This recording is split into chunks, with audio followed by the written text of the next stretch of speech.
Bonjour à toutes et à tous, j'espère que vous allez bien. Aujourd'hui on va faire une vidéo, comment vous dire ça? Franchement, je pense que c'est une vidéo que je fais pour vous, bien sûr, mais je la fais aussi pour moi, je vous avoue. Comment rester serein quand tout va mal, et surtout en ce moment? Bah ouais, en ce moment on va pas dire que c'est youpi, le monde est merveilleux, la vie est belle. On vit une période qui est très très anxiogène et comme tout le monde, j'ai un petit peu des périodes ça va, puis il y a des périodes c'est un peu down et aujourd'hui c'est un peu down, voilà. Je sais que vous appréciez mon énergie, ma positivité et c'est vraiment ce que j'essaye de cultiver au quotidien, vraiment dans ma vie de tous les jours. Et il y a des jours c'est un petit peu plus difficile et c'est vrai que ça fait quelques jours que je pensais à cette vidéo et je me suis dit je vais partager un petit peu mes façons d'être, de fonctionner dans la vie pour vous aider vous aussi parce que je vous ai au téléphone tous les jours et je sais que c'est difficile, c'est compliqué, que ce soit au niveau de la santé, au niveau économique, au niveau affectif, voilà. Depuis un an on est mis dans un tambour de machine à laver et on n'en peut plus quoi. C'est vraiment très difficile en ce moment là depuis un an. Voilà, les libertés, l'écologie, partout où on tourne la tête, on se dit mais c'est pas possible, il y a pas un truc de positif. Voilà, c'est un petit peu compliqué et nos vies personnelles aussi sont largement affectées. Alors, je vais vous donner 3 conseils pragmatiques, mais là on va passer dessus comme ça parce que c'est des conseils, c'est Marie-Claire, Biba et la Redoute, je sais pas, mais voilà. Hein, tenez-vous un peu loin des médias parce que là on n'en peut plus en ce moment, on sature tout, c'est ce que vous faites déjà, je vous ai au téléphone et à chaque fois vous me dites non mais moi c'est bon, j'en peux plus, BFM et compagnie. Donc première chose, on se tient loin des médias. Deuxième chose importante, ne vous isolez pas dans cette période, parlez à vos amis, à votre famille, à des proches. Si vous êtes seul, essayez de contacter des associations de bénévolat, de choses comme ça. On a besoin de dialoguer, on a besoin de communiquer, on a besoin de parler parce que c'est une période qui nous isole un peu. Troisième point, vous voyez, je passe très très vite parce que c'est pas ça le plus important. Alors là, on est dans les conseils, pareil, Marie-Claire, faites du sport, mangez sainement, évitez l'alcool, la drogue, tout ça. Et puis bougez, voilà. Bon, on y va, c'est pas ça qui... Là, je vous apprends rien, on est bien d'accord, mais je vous le dis quand même, bon, ça peut toujours faire... ça fait pas de bien, ça fera pas de mal en tout cas. Par contre, dans cette période qu'on traverse, moi j'ai identifié 7, vous voyez, je suis un petit peu perturbée, j'ai identifié 7 attitudes, 7 comportements que l'on peut travailler à l'intérieur de soi. Donc c'est vraiment un travail personnel, c'est un travail qu'on peut faire même en thérapie. Et là, je vais vous donner des axes pour vous accrocher dessus et pour le faire avec vous-même. C'est pas toujours facile, d'accord, mais si vous arrivez à travailler ces points-là, vous allez arriver à retrouver une certaine sérénité, d'accord? La première chose très importante que cette période nous demande, c'est d'être lucide. On ne va pas faire la politique de l'autruche. On ne va pas dire non mais c'est pas grave, ça va passer. Non, on est dans une période qui est bouleversante, qui change, qui transforme et qui va amener, oui on peut dire un nouveau monde. Il y aura du bon, il y aura du moins bon, mais en tout cas, c'est important de se rendre compte et d'être lucide sur ce qui se passe à l'extérieur, dans la société, dans le monde, mais aussi à l'intérieur de nous, voilà, et se dire qu'est-ce qui ne va pas à l'intérieur de nous, de moi, et d'être lucide là-dessus, de se poser ces questions-là. Donc la lucidité, c'est vraiment une qualité qui est très importante et je sais que parfois, moi j'ai des clients, des clientes qui manquent de lucidité dans leur vie par rapport à leur vie de couple, leur vie professionnelle.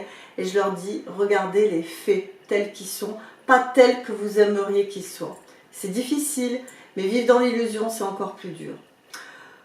Deuxième point qui est important, c'est d'être honnête avec soi. La lucidité et l'honnêteté, ça permet de se connecter à soi et de se connecter notamment à ses émotions. Qu'est-ce qui se passe en moi? Qu'est-ce qui ne va pas là? Est-ce que je suis triste? Est-ce que je suis en colère? Est-ce que je suis, je sais pas, énervée, contrariée? Est-ce que j'ai peur? La peur, moi j'entends beaucoup le mot peur en ce moment. Est-ce que j'ai de l'espoir? Voilà, qu'est-ce qui se passe à l'intérieur de moi? Et vraiment avec honnêteté, aller voir là-dedans ce qui se passe. Et ça, c'est important de voir ce qui se passe entre moi et moi, entre moi et le monde, entre moi et les gens, voilà. Et de vraiment essayer d'être le plus honnête. Je ne dis pas qu'on est tous honnêtes à 100%, et des fois on n'a pas envie de voir, hein, c'est humain. Mais cette honnêteté intérieure, elle va vous permettre de ne plus être à la surface des choses et de faire semblant. Hein, on fait semblant, on fait semblant.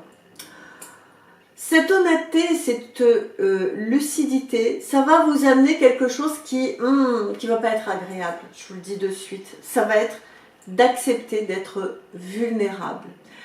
Et ouais, quand on accepte de se regarder, de se voir comme on est, qui on peut être vulnérable, on peut se retrouver des fois un petit peu à pleurer, à être pas bien, à être triste, à être en colère, à être... Encore une fois, je parle des émotions, mais de sentir qu'on n'est pas la personne qu'on aimerait.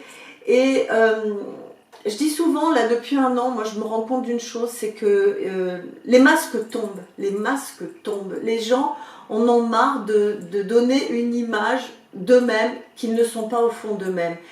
Et être vulnérable, c'est ça, c'est de se montrer tel qu'on est, avec ses faiblesses, avec ses défauts, avec ses peurs, avec voilà. Moi aujourd'hui, je vous fais cette vidéo, je vous le dis, je suis pas au top, voilà. Je suis pas au top, donc peut-être que vous aurez l'impression de vous dire, bah d'habitude, l'énergie, c'est mieux. Ouais, mais aujourd'hui, on est le 3 mars, voilà, et j'ai appris une mauvaise nouvelle, et je suis pas très très bien, voilà. Mais c'est comme ça, je suis vulnérable, je l'accepte, et vous voyez, non seulement je l'accepte, et le fait de vous dire, vous de l'accepter, je vous montre que moi aussi, je le suis, je suis vulnérable, je suis fragile, j'ai de la peine, j'ai du chagrin aujourd'hui, voilà, et c'est comme ça, et c'est la vie, et je l'accepte. C'est comme ça. C'est quand on est vraiment sincère avec soi, avec les autres, et qu'on s'accepte tel qu'on est, dans ses peurs, dans ses fragilités, qu'on peut arriver au quatrième point, pardon, je suis un peu émue, vous le voyez, qui est, une fois qu'on a l'honnêteté, la lucidité, la vulnérabilité, et qu'on a l'impression finalement de toucher un peu le fond, vous voyez, de se dire « Wow, qu'est-ce qui se passe là ?» Ben, il y a quelque chose qui arrive, c'est le courage. Le courage. C'est une valeur qui va être très importante, là, maintenant, dans le monde qu'on va vivre. Il faut avoir du courage. Le courage, c'est pas de ne pas avoir de peur. Franchement, la personne qui pense qu'être courageux, les gens courageux sont des gens qui n'ont pas peur, c'est faux, c'est faux. Le courage, c'est d'affronter ses peurs, c'est d'affronter ses démons, c'est d'affronter sa tristesse, c'est d'affronter sa colère. C'est ça aussi le courage. C'est de se rendre compte qu'on peut aller plus loin que ce qu'on pensait, c'est de se rendre compte qu'on peut avancer plus loin et qu'on peut y arriver. Ça, c'est le courage. On peut surmonter une épreuve, on peut surmonter une difficulté.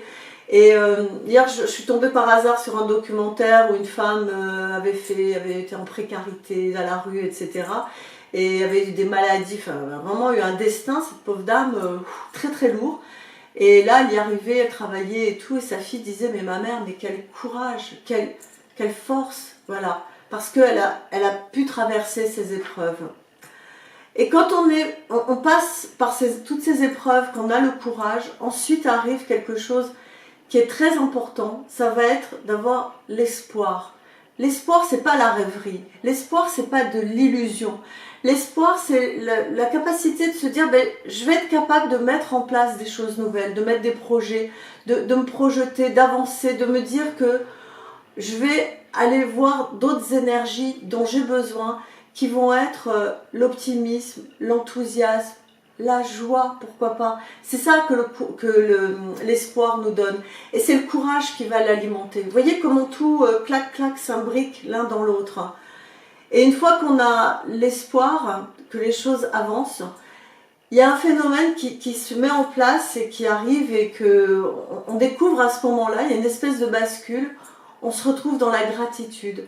Dans la gratitude de se dire, ouais ok, j'ai vécu des choses difficiles, douloureuses, qui m'ont fait de la peine ou qui m'ont mis en colère, mais je sais que j'ai la gratitude parce que je m'en suis sortie, ou j'ai la gratitude parce que j'ai quand même... vous voyez, je pense encore à cette dame hier qui était magnifique en plus, très belle femme, une grande chevelure comme ça. C'est un documentaire avec Olivier, je ne sais plus son nom, quoi. Je crois que c'était sur la 5. Enfin, je l'ai vue comme ça vite fait. Hein. Et cette dame, elle était rayonnante et elle disait, bah, ouais ok j'ai vécu des épreuves, des difficultés, mais maintenant je vis bien, je suis avec ma fille, je suis heureuse, j'ai de l'espoir et puis je remercie pour maintenant ce que j'ai, je suis heureuse de ce que j'ai.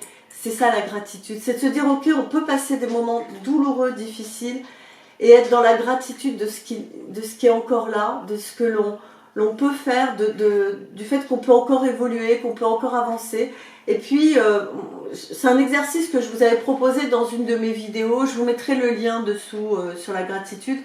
La gratitude, c'est des fois tout simplement de regarder autour de soi puis de se dire « Ah ouais, j'ai mon canapé, vous voyez, je suis dans ma maison là, j'ai mon canapé que j'aime bien, j'ai mon Bouddha que j'adore, moi ça fait 30 ans qu'il me suit, mon Bouddha.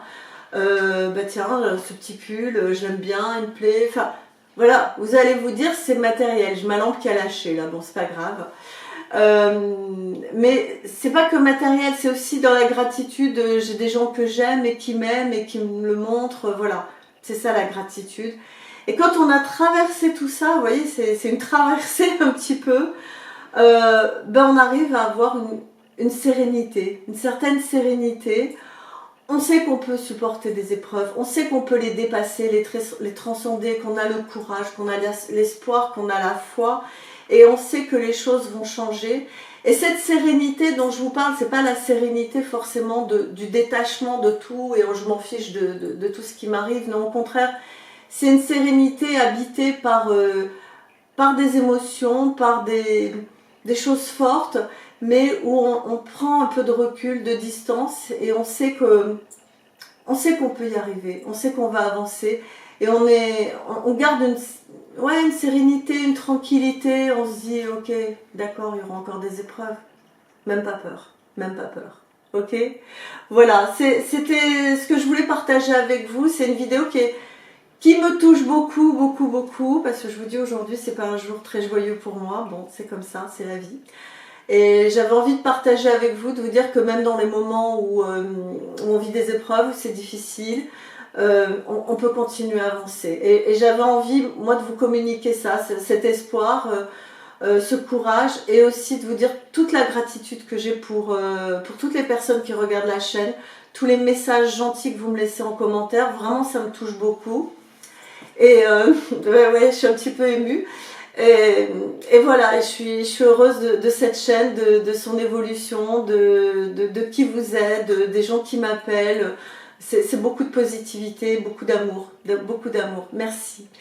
Voilà, la vidéo est terminée. Si elle vous a plu, comme d'habitude, likez, partagez, abonnez-vous. Enfin, vous savez. Et puis n'hésitez pas à me laisser des commentaires parce que je les lis tous. Voilà. Merci beaucoup. Je vous embrasse. Je vous souhaite une très très belle semaine avec plein d'amour, plein de joie, plein de courage dans votre vie. Et puis à bientôt pour une prochaine vidéo. Ciao. Ciao.